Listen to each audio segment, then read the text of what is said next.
মরণ থেকে যতই পালাও মরণ তোমায় ঘিরে, মরণ থেকে যতই পালাও মরণ তোমায় নিবে ঘিরে। যদিও শুধু আকাশ পানে ঢোকাও সেটাই লাগিয়ে সিঁড়ি বালা বিকামালিহি কশফত দুকা বিজামালিহি حسنت جميع خصاله صلوا عليه وآله। الحمد لله। আল্লাহ রাব্বুল আলামিনের দরবারে লাখো কোটি শুকরিয়া।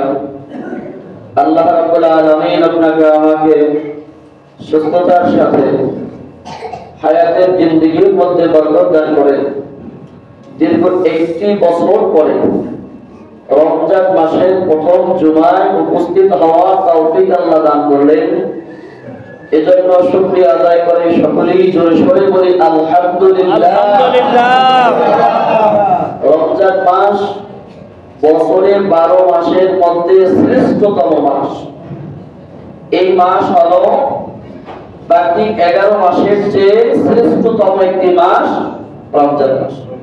কেননা এই মাস যে শ্রেষ্ঠ, কোরআনুল কারীমের মধ্যে এই মাসের একটা ফজিলত বর্ণিত হয়েছে। আল্লাহ রাব্বুল আলামিন কোরআনুল কারীমের মধ্যে ইরশাদ করেন, শাহরু রমাদান আল্লাযী উনজিলা ফীহিল কুরআন, শাহরু রমাদান আল্লাযী উনজিলা ফীহিল কুরআন। আল্লাহ রাব্বুল আলামিন ইরশাদ করেন, এই রমজান মাসে আমি আল্লাহ রাব্বুল আলামিন কোরআনুল কারীম নাযিল করেছি। সুবহানাল্লাহ। রমজানের একটা শ্রেষ্ঠ ফজিলত যে রমজান মাসে আল্লাহ রাব্বুল আলামিন কোরআনুল কারীম অবতীর্ণ করেছেন, নাযিল করেছেন। তো এখানে একটা অবস্থা আছে, কোরআনুল কারীম যে নাযিল হয়েছে, আল্লাহ রাব্বুল আলামিন রমজানে কোরআনুল কারীম কি লাউহে মাহফুজ থেকে আসমানে নাযিল করেছেন নাকি জমিনে নাযিল করেছেন? কোরআনুল কারীম নাযিল হওয়ার অবস্থা ছিল দুইটা। এক নম্বরে কোরআনুল কারীম, সম্পূর্ণ কোরআনুল কারীম আল্লাহ রাব্বুল আলামিনের কাছে আরশের মধ্যে লাউহে মাহফুজের মধ্যে আল্লাহ রাব্বুল আলামিন সংরক্ষিত করে রাখছেন।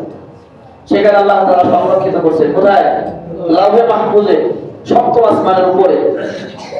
সেই লাউহে মাহফুজ থেকে আল্লাহ রাব্বুল আলামিন একসাথে একই সময়ে পরিপূর্ণ 30 পারা কোরআনুল কারীম প্রথম আসমানে নাযিল করেছে। বলি সুবহানাল্লাহ। প্রথম নাযিলের অবস্থা ছিল লাউহে মাহফুজ থেকে একত্রে একটি রাতে আল্লাহ রাব্বুল আলামিন পরিপূর্ণ কমপ্লিট কোরআনুল কারীম আল্লাহ তাআলা এরকম রমজান মাসে প্রথম আসমানে নাযিল করেছেন। সুবহানাল্লাহ। সেই নাযিলের সময়টা ছিল রমজান মাস, মাসটা ছিল রমজান মাস, সময়টা ছিল লাইলাতুল কদর, সময়টা ছিল। আল্লাহ রাব্বুল আলামিন এই নাযিলকে প্রেক্ষাপট নিয়ে কোরআনুল কারীমের মধ্যে একটি সূরা আল্লাহ নাযিল করেছেন, সূরা কদর। সূরা কদর, ইন্না আনজালনাহু ফি লাইলাতিল কদর। আল্লাহ রাব্বুল আলামিন এই সূরার মধ্যে কোরআনুল কারীমের নাযিলের অবস্থা বর্ণনা করেছেন। আল্লাহ তাআলা এই রাতে লাউহে মাহফুজ থেকে প্রথম আসমানে একসাথে কোরআনুল কারীম নাযিল করেছেন। আর প্রথম আসমান থেকে আমাদের নবীর কাছে আল্লাহ রাসূল সাল্লাল্লাহু আলাইহি ওয়াসাল্লামের বয়স যখন ছিল 40 বছর, 40 বছর বয়স পূর্ণ হওয়ার পরে ফেরেশতা জিবরাইল আলাইহিস সালামের মাধ্যমে আমাদের নবীর কাছে আল্লাহ তাআলা কোরআনুল কারীম নাযিল করেছেন। সর্বপ্রথম সূরা আলাক, সূরা আলাকের প্রথম 5 আয়াত, এরপরে ধারাবাহিকভাবে খন্ড খন্ড, কখনো পূর্ণাঙ্গ সূরা, কখনো কয়েকটি আয়াত আল্লাহ রাব্বুল আলামিন একদিন আর 2 দিন নয়, 1 বছর আর 2 বছর নয়, নবীজির বাকি 23 বছর হায়াতের জিন্দেগির মধ্যে আল্লাহ তাআলা প্রথম আসমান থেকে আল্লাহর হাবিবের কাছে নাযিল করেছেন। তো কোরআনুল কারীমের মধ্যে আল্লাহ ইরশাদ করেছেন রমজানের একটা সবচেয়ে বড় ফাজাইল হলো এই মাসে আল্লাহ কোরআন নাযিল করেছেন। এই মাসে আল্লাহ কোরআন নাযিল করেছেন, এই জন্য এই মাস বড় দামি হয়ে গেছে। এই মাস বড় দামি হয়ে গেছে। এর মধ্যে রমজানের আরেকটা বড় করণীয় হলো রমজানের রোজা রাখা।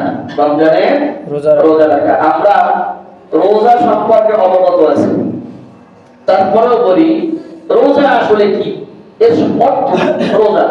আমরা সবাই রোজা রাখছি, কালকে প্রথম রোজা, আজকে দ্বিতীয় রোজা, নাকি বলেন? তো এই রোজা অর্থ কি? রোজা অর্থ হলো বিরত থাকা। সবাই ভালো করে মুখস্থ করেন। রোজা অর্থ বিরত থাকা। কিসের থেকে? পানাহার থেকে বিরত থাকা, যৌনাচার থেকে বিরত থাকা। এর নাম হলো ঈমানের সাথে সওয়াবের আশায়। ঈমানের সাথে সওয়াবের আশায় সুবহে সাদিক থেকে সূর্যাস্ত পর্যন্ত সকল প্রকার খানা পিনা, পানাহার, যৌনাচার থেকে বিরত থাকাকে বলা হয় রোজা। এই সময়টা সকল প্রকার খাওয়া, যৌনাচার থেকে, এমনকি গুনাহ থেকে, গুনাহের পরিবেশ থেকে মুক্ত থাকাকে বলা হয় বিরত থাকা। গুনাহ থেকে বিরত থাকাকে বলা হয় রোজা।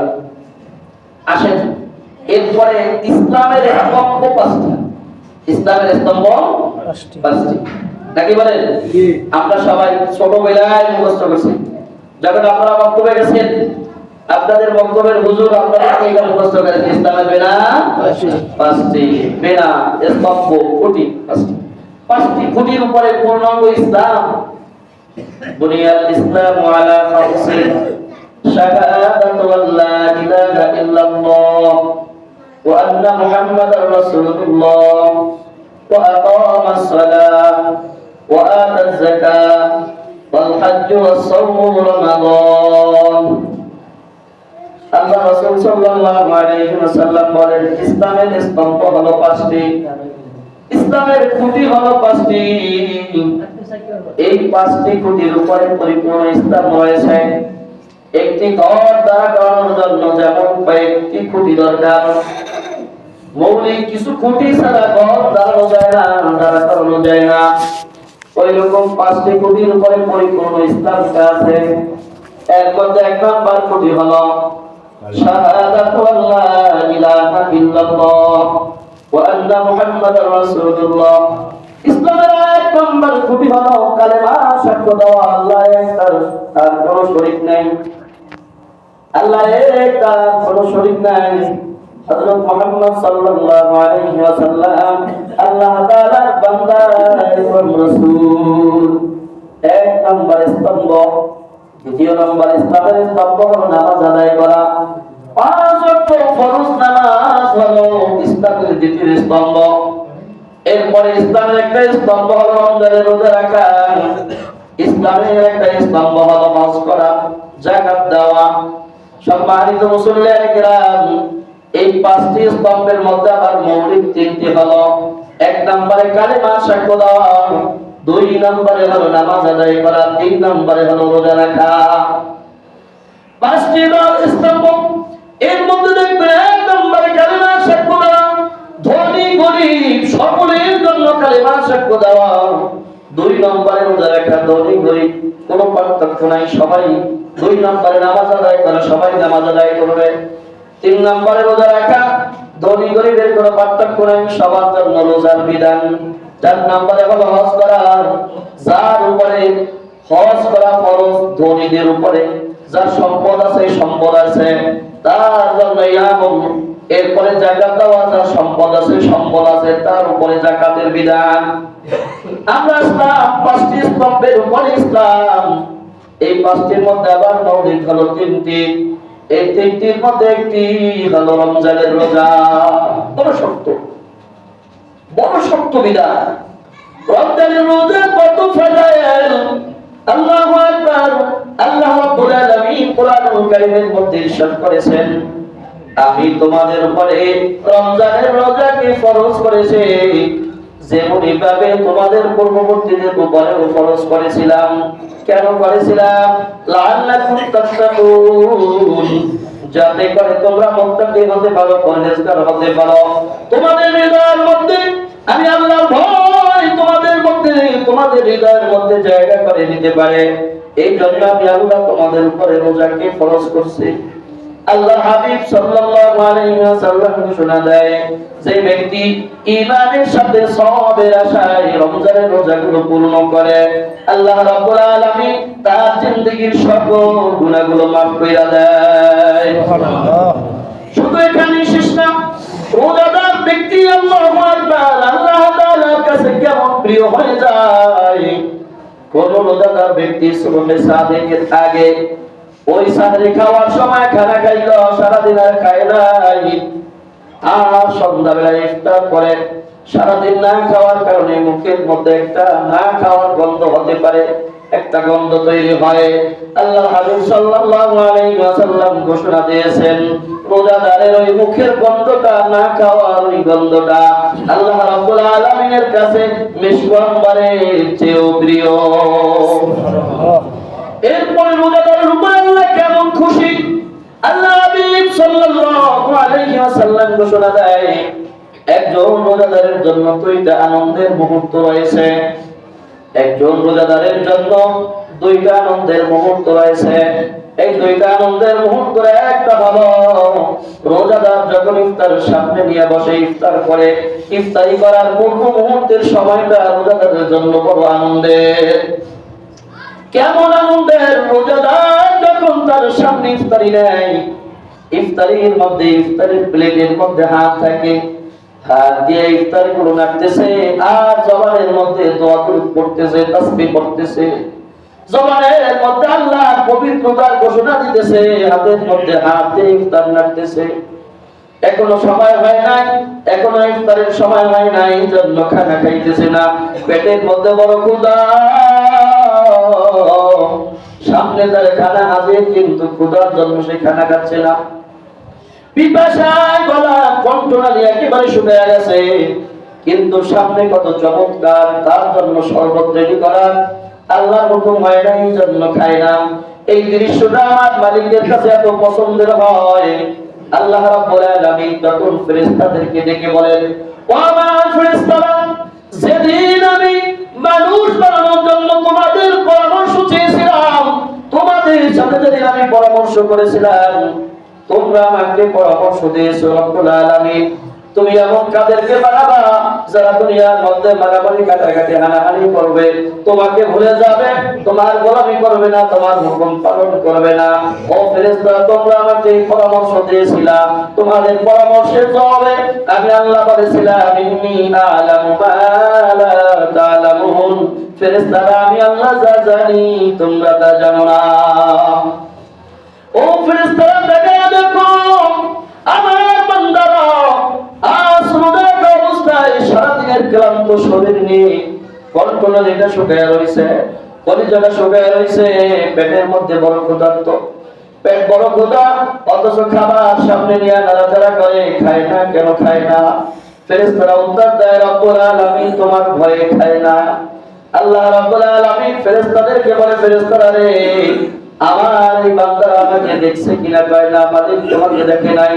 তাই একটু চিন্তা করে দেখো, আমার ফেরেশতারা, আমার বান্দারা আমাকে দেখে না, এরপরও আমার ভয়ে খায় না, আমার হুকুম পালনের জন্য খায় না। না দেখে যেই বান্দারা আমাকে এই পরিমাণ ভালোবাসলো, না দেখে আমার যেই বান্দা বান্দি আমাকে এই পরিমাণ ভয় করলো, আমাকে এই পরিমাণ মহব্বত করলো, আমার কারণে খানা খায় না, আমার হুকুম না হলে খাইবে না। ও ফেরেশতারা, তোমরা সাক্ষী দেখো, আমি আল্লাহ আমার এই বান্দা বান্দীদের জীবনের সকল গুনাহগুলো মাফ করে দিলাম। আর ইফতার সামনে নিয়ে মুখ দিয়ে বিড়বিড় করে আমি আল্লাহর কাছে ওয়াদা চাই, তোমরা সাক্ষী থাকো, আমি আল্লাহ রাব্বুল আলামিন ইফতারি সামনে নিয়ে ওরা যা দোয়া করতেছে, আমি আল্লাহ তাআলা আমার এই বান্দা বান্দীদের সকল দোয়াগুলো কবুল আর মঞ্জুর করে দিলাম। আর আল্লাহর হাবিব সাল্লাল্লাহু আলাইহি ওয়াসাল্লাম ঘোষণা দেয়, রোজাদারের দুইটা আনন্দের মুহূর্ত, একটা হলো ইফতারের সময়, আর একটা হলো মালিকের সাথে সাক্ষাতের সময়। রোজাদার যখন কিয়ামতের ময়দানে আমার আল্লাহর সামনে গিয়ে সাক্ষাৎ করবে, আল্লাহ রাব্বুল আলামিন সেদিন রোজাদারের প্রতি এমন খুশি হবেন, আল্লাহ রাব্বুল আলামিন রোজাদারের প্রতি এমন খুশি হবেন। আল্লাহ রাব্বুল আলামিন তো বলেই দিয়েছেন, as-সাওমু লি ওয়া আনা জাসিবি, রোজা একমাত্র আমার জন্য আর এর প্রতিদান আমি আল্লাহ আমার বান্দাকে নিজ হাতে দিব। এই প্রতিদান আমি আল্লাহ নিজে হয়ে গেলাম। সেই ব্যক্তি রোজা রাখলো সে আমি আল্লাহকে পেয়ে গেল, যে রোজা রাখলো সেই পুরস্কার আমার নিজের হাতে থেকে পেয়ে গেল। কিয়ামতের ময়দানে আল্লাহ রাব্বুল আলামিন রোজাদারকে বিনা হিসাবে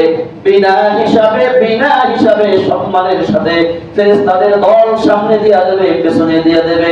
দেখেন দুনিয়ার মধ্যে কোন নেতা যখন আসে, সামনে প্রশাসন থাকে, পেছনে নিরাপত্তা প্রশাসন থাকে, ডানে বামে থাকে, আর লোকজন তাকে স্বাগতম জানাতে থাকে, স্বাগতম শুভেচ্ছা জানাতে থাকে। কিয়ামতের ময়দানে রোজাদারকে আল্লাহ রাব্বুল আলামিন সামনে পেছনে ডানে বামে ফেরেশতাদের এমন প্রটোকল দেয়া দেবে, ফেরেশতারা সালাম আর শুভেচ্ছা জানাতে থাকবে, আর জান্নাতের দিকে নিয়ে যাবে। আল্লাহু আকবার। জান্নাতের মধ্যে আল্লাহ রাব্বুল আলামিন বিশেষ একটা দরজা বানাইছেন। যখন কোনো বর শ্বশুর বাড়ি নতুন যায়, বাড়ির মধ্যে চতুর্দিক থেকে ঢোকার জায়গা থাকলেও বরের জন্য বিশেষ একটা গেট নির্মাণ করা হয়, শুধুমাত্র বরের জন্য। ওই গেট বন্ধ থাকে, বর যখন আসে গেট খুলে দেওয়া হয়, আনন্দের সাথে বরকে শুভেচ্ছা করে গেট দিয়ে প্রবেশ করানো হয়। রোজাদার যখন জান্নাতের সামনে যাবে, আল্লাহু আকবার, ওই বিশেষ দরজার নাম হবে, গেটের নাম হবে রাইয়ান। আল্লাহ রাব্বুল আলামিন ওই রাইয়ান নামক বিশেষ দরজা দিয়া, বিশেষ গেট দিয়া রোজাদারকে বিনা হিসাবে সম্মানের সাথে জান্নাত দান করবে। সুবহানাল্লাহ। কত ফাজাইল রোজার ব্যাপারে। আল্লাহু আকবার। এই রোজা সম্মানিত মুসল্লিয়ান কিরাম, আমি কয়েকদিন আগে আপনাদের সামনে বলেছিলাম, রোজা আসছে আমাদেরকে পরিশুদ্ধ করার জন্য, আমাদের দিলটাকে সাফ করার জন্য। দিলের মধ্যে গুনার ময়লায় ভরা, দিলের মধ্যে দুনিয়ার মহব্বতে ভরা, দিলের মধ্যে হাজারো অন্যায়ের মহব্বতে দিলটা আমাদের পচা গন্ধা হয়ে গেছে। রমজানের রোজা আসছে আপনাকে আমাকে পরিশুদ্ধ করার জন্য। আল্লাহু আকবার। আল্লাহর হাবিব সাল্লাল্লাহু আলাইহি ওয়াসাল্লামের সামনে ফেরেশতা জিবরাইল আলাইহিস সালাম দোয়া করছেন। আল্লাহর হাবিব আমিন আমিন আমিন আমিন বলছেন কোন ব্যাপারে? যার উপরে রমজানের রোজা ফরজ করা হয়েছে কিন্তু রোজা রাখে নাই, রমজানের রোজার মাস পাওয়ার পরেও জীবনের গুনাহ মাফ করাইতে পারে নাই, সে যেন ধ্বংস হয়। আল্লাহর হাবিব আমিন বলেছেন, এত সুন্দর রমজান মাস পাওয়ার পরে যারা জীবনের গুনাহ মাফ করাইতে পারবে না, তাদের চেয়ে বড় হতভাগা কপাল পুরার হতে পারে না। কি বলে ঠিক কিনা? একটু চিন্তা করে দেখেন, রোজা রাখছিল, ইফতার করার পূর্বেই রোজা ভেঙে ফেলেছে, ইফতার করার পূর্বে রোজা ভেঙে ফেলেছে, তার অবস্থা কেমন? আল্লাহর হাবিব সাল্লাল্লাহু আলাইহি ওয়াসাল্লামের একটি হাদিস শুনেন। হযরত আবু উমামা বাহিলি রাদিয়াল্লাহু তাআলা আনহু, আল্লাহর নবীর জলিলুল কদর সাহাবী আবু উমামা বাহিলি রাদিয়াল্লাহু তাআলা আনহু বর্ণনা করেন, আল্লাহর হাবিব সাল্লাল্লাহু আলাইহি ওয়াসাল্লাম আমাদেরকে শুনাইছেন, আল্লাহর হাবিব ঘুমানোর মধ্যে আছে, ঘুমন্ত অবস্থায় আছে, এমন অবস্থায় স্বপ্ন দেখতেছেন দুইজন ফেরেশতা আল্লাহর হাবিবের কাছে আইসা আল্লাহর হাবিবের দুই বাহু ধরলেন, দুই হাত ধরলেন, বাহু ধরলেন, বাহু ধরে আল্লাহর হাবিবকে বললেন আপনি উঠুন। আল্লাহর হাবিব সাল্লাল্লাহু আলাইহি ওয়াসাল্লাম উঠলেন। এরপরে পুনরা দুজন আল্লাহর হাবিবকে নিয়ে দুর্গম এক পাহাড়ের দিকে চলে গেলেন, অনেক দূরে কোন পাহাড়ের দিকে চলে গেলেন। ওই পাহাড়ের কিনারায় গিয়া ফেরেশতারা বলতেছেন পাহাড়ের উপরে উঠুন। আল্লাহর হাবিব সাল্লাল্লাহু আলাইহি ওয়াসাল্লাম বলতেছেন আমি এত দূর আসছি, আমি তো বড় দুর্বল, পাহাড়ে ওঠার মতো শক্তি সামর্থ্য আমার নেই, পাহাড়ে আমি উঠতে পারতেছি না। ফেরেশতারা তখন বলতেছিল আমরা আপনার জন্য পথটাকে সহজ করে দিব।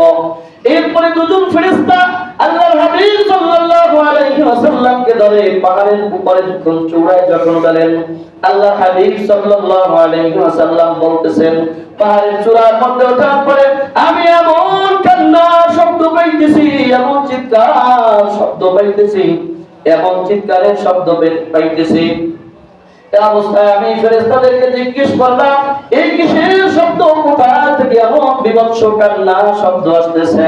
ফেরেশতারা আমাকে উত্তর দিল ওগুলো জাহান্নামবাসীদের আত্মনাদ, জাহান্নামের মধ্যে যারা আছে জাহান্নামের মধ্যে যাইতে তারা চিৎকার চেঁচামেচি করতেছে। ওই জাহান্নামীদের আর্তনাদ আপনার কানের মধ্যে এখন আপনি শুনতেছেন।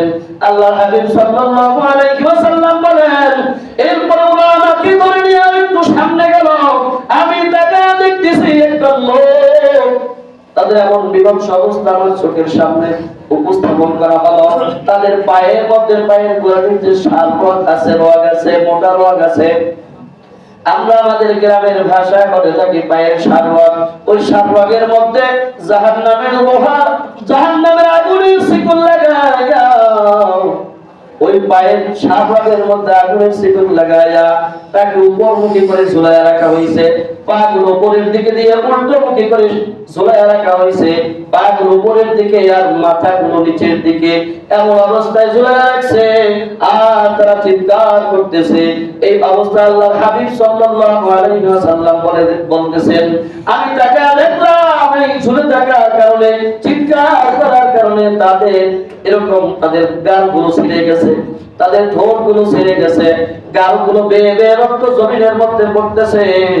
আর তারা চিৎকার করে বলতেছে, বাঁচাও বাঁচাও, আমাদেরকে কেউ সাহায্য করো, আমাদেরকে কেউ সাহায্য করো।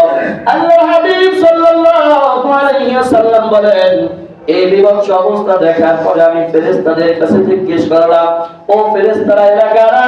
তখন ফেরেশতারা উত্তর দিলেন, ওই সমস্ত ব্যক্তি যারা দুনিয়ার মধ্যে রোজা রেখেছিল, কিন্তু ইফতারের পূর্ব মুহূর্তেই তারা রোজাকে ভেঙে ফেলেছে। রোজা রেখেছিল কিন্তু ইফতারের পূর্ব মুহূর্তে, সময় হওয়ার আগে তারা রোজাকে ভেঙে ফেলেছে, ইফতার করে ফেলেছে, খেয়ে ফেলেছে। এই ব্যক্তিদেরকে আল্লাহ রাব্বুল আলামিন তাদের উপরে লাগান্বিত হয়ে শাস্তির ব্যবস্থা করেছেন। এখন একটু চিন্তা করে দেখেন, রোজা রাখা অবস্থায় যদি কেউ রোজা ভেঙে ফেলে, তার অবস্থা যদি এমন হয়, আর যারা রোজা রাখবে না তাদের অবস্থা কেমন হতে পারে? ভালো করে বুঝে দেখেন, যারা রোজা রাখবে না, রোজা ইসলামের মৌলিক 5টি স্তম্ভের মধ্যে একটি। যে ব্যক্তি রোজা রাখবে না, 2টা কারণে না রাখতে পারে। 2 কারণে না রাখার সম্ভাবনা আছে। 1 নাম্বার কারণ হলো হয়তো ব্যক্তি রোজার উপরে ঈমান নাই, বিশ্বাস নাই। বিশ্বাস না করার কারণে রোজা রাখে না। কেউ প্রশ্ন করলো, উত্তরটা ক্যামেরার পরে কি চালু নাই? এরকম ঠেলামাকা লোক আছে না? নাই। প্রশ্ন করলো, তুমি কেন রোজা রাখো না? রোজা রাখা হবে কি? রোজা রাখা লাভ কি? না রাখলে বা কি হবে? এরকম ঠেলামাকা উত্তর দেয়। এর দ্বারা বোঝা যায় তার ঈমান নাই। এইরকম ভাবতে যারা রোজা ছেড়ে দেয়, তাদের ব্যাপারে হুকুম হইল তারা ইসলাম থেকে খারিজ হয়ে যায়, কুফরি করে ফেলে। পরে মুসলমান থেকে তারা আলাদা হয়ে যায়, তারা মুসলমানিত্ব তাদের থাকে না, তারা কাফের হয়ে যায়। এদের ব্যাপারে হুকুম হলো, ঘরের মধ্যে এদের যে স্ত্রীরা আছে, যখন স্বামী এই বক্তব্য দেওয়ার কারণে, এইভাবে রোজা না রাখার কারণে কাফের হয়ে গেল, তখন স্ত্রী আর স্বামীর মধ্যে তালাক হয়ে যায়। স্ত্রী আর স্বামীর মধ্যে বিবাহের বন্ধন থাকে না, তালাক হয়ে যায়। এইরকম রোজা না রাখাওয়ালা ব্যক্তিরা মারা গেলে তাদের জন্য ইসলামের বিধান অনুযায়ী গোসলের ব্যবস্থাও নাই। ইসলামের বিধান অনুযায়ী তাদেরকে জানাজাও দেওয়া যাবে না। শুধু তাই না, আল্লাহর হাবিব সাল্লাল্লাহু আলাইহি ওয়াসাল্লাম ঘোষণা দেন, যারা এইভাবে কুফরি করে রোজা রাখে না, মুসলমানের কবরস্থানের মধ্যে যেন তাদেরকে দাফন করা না হয়। আর ব্যক্তি রোজার উপরে ঈমান আছে, হ্যাঁ রোজা আল্লাহর হুকুম, আল্লাহর বিধান, এই ব্যাপারে ঈমান আছে, কিন্তু অবহেলার কারণে রোজা রাখে নাই, অলসতার কারণে রোজা রাখে নাই। রোজার উপরে তার পূর্ণ ঈমান আছে, কিন্তু রোজা অবহেলায়, অলসতায় রাখে নাই। এই লোকটা মারাত্মক কবিরা গুনাহগার হয়ে যায়। কেমন কবিরা গুনাহগার হয়ে যায়? আল্লাহু আকবার। কবিরা গুনাহ 2 সূরত। ছোট কবিরা গুনাহর কারণে, ছোট একটা কবিরা গুনাহর কারণে কমপক্ষে 7000 বছর জাহান্নামের মধ্যে থাকা লাগবে। আর সেই ব্যক্তি অলসতায়, অবহেলার কারণে রোজাকে ছেড়ে দিল, সেই লোকটা বড় কবিরা গুনাহগার হয়ে গেল, যার কারণে কমপক্ষে জাহান্নামের মধ্যে ওই উল্টা সূরাতে পায়ের মধ্যে জাহান্নামের আগুনের শিকল লাগায়া, উল্টা ঝুলাইয়া কমপক্ষে 70,000 বছরের থাকা লাগবে। কেমন কঠিন অবস্থা। এখন একটু আপনারা ভালো কইরা দেখেন। আমার আলোচনার সারমর্ম ছিল রোজা ইসলামের 5টি স্তম্ভের একটা মৌলিক স্তম্ভ। রোজা বড় দামি, বড় বরকতময় ইবাদত। আল্লাহ রাব্বুল আলামিন বলেন, রোজা আমার জন্য পুরস্কার আমি নিজ হাতে দিব। যারা রোজা রাখবে আল্লাহ রাব্বুল আলামিন ইফতারের সময় তাদেরকে ক্ষমা করে দেয়। তাদের মুখের দুর্গন্ধ আল্লাহর বড় প্রিয়। কিয়ামতের ময়দানে আল্লাহ রাব্বুল আলামিন তাকে বিনা হিসাবে রাইয়ান নামক বিশেষ দরজা দিয়ে জান্নাতে প্রবেশ করাইবেন। আল্লাহু আকবার। রোজার হুকুম সম্পর্কে বর্ণনা করা হলো।